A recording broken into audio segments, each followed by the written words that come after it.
안녕하세요. 지난 10년간 1만여 건의 재회 연애 상담을 해온 상담자 멘탈리안입니다. 오늘의 주제, 모든 자존심을 내려놓고 상대방에게 매달려도 되는 케이스에 대해서 다뤄보겠습니다. 보통은 절대 매달리지 말라고들 하죠. 저도 마찬가지고요. 근데 매달려도 좋은 극소수의 케이스들이 있긴 합니다. 언제 매달려야 하는지 한번 알아볼게요.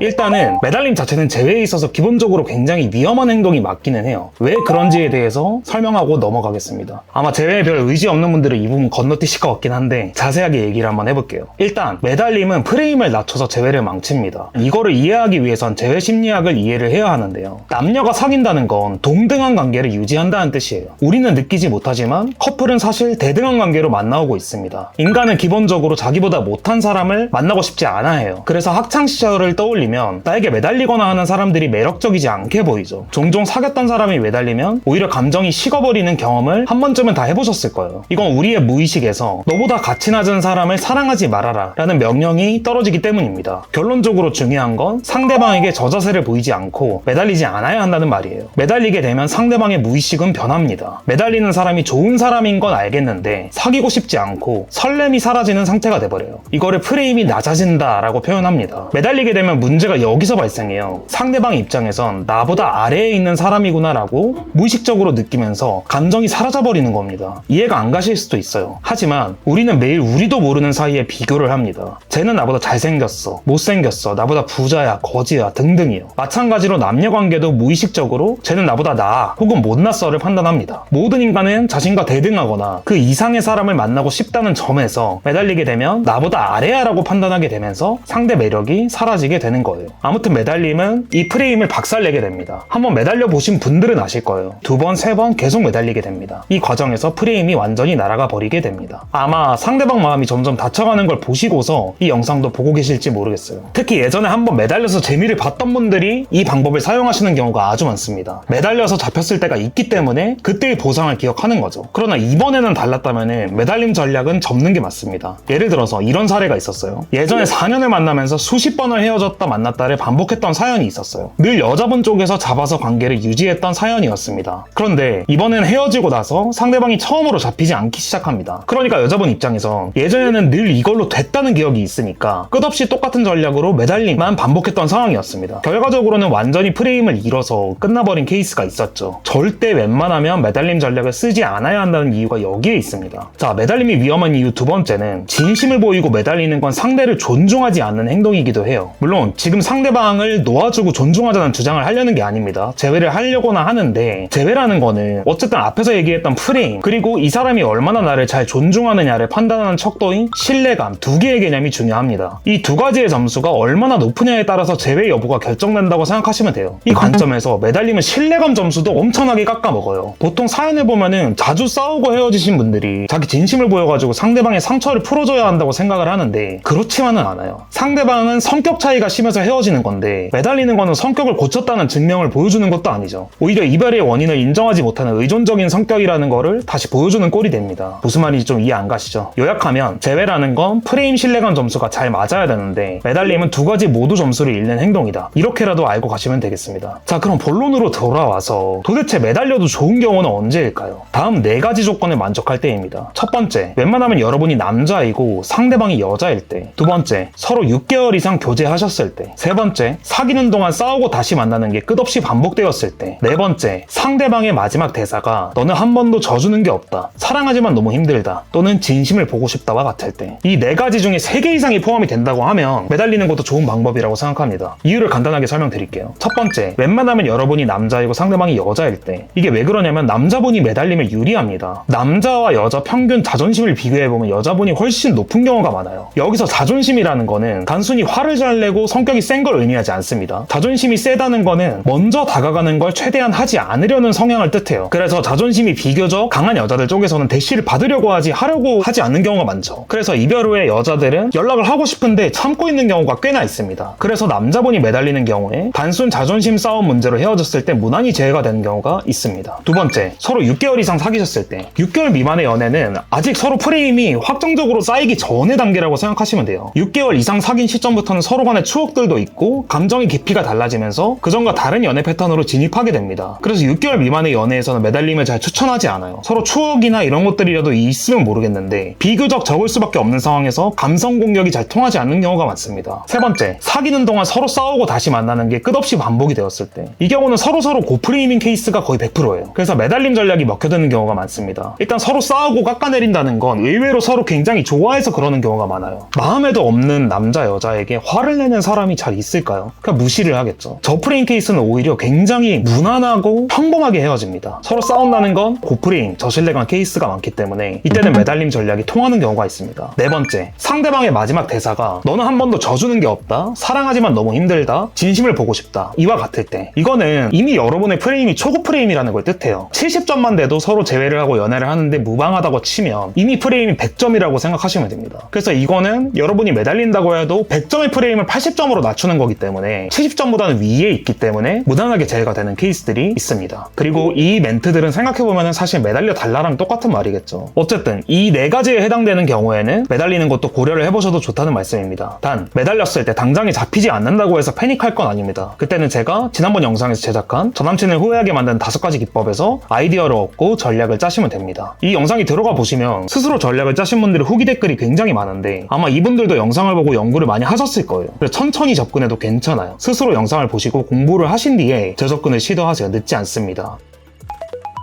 자, 오늘 영상 여기까지입니다. 궁금하신 내용이 있으시다면 댓글로 달아주세요. 최대한 다음 영상들에서 다뤄보도록 하겠습니다. 감사합니다. 멘탈리안이었습니다.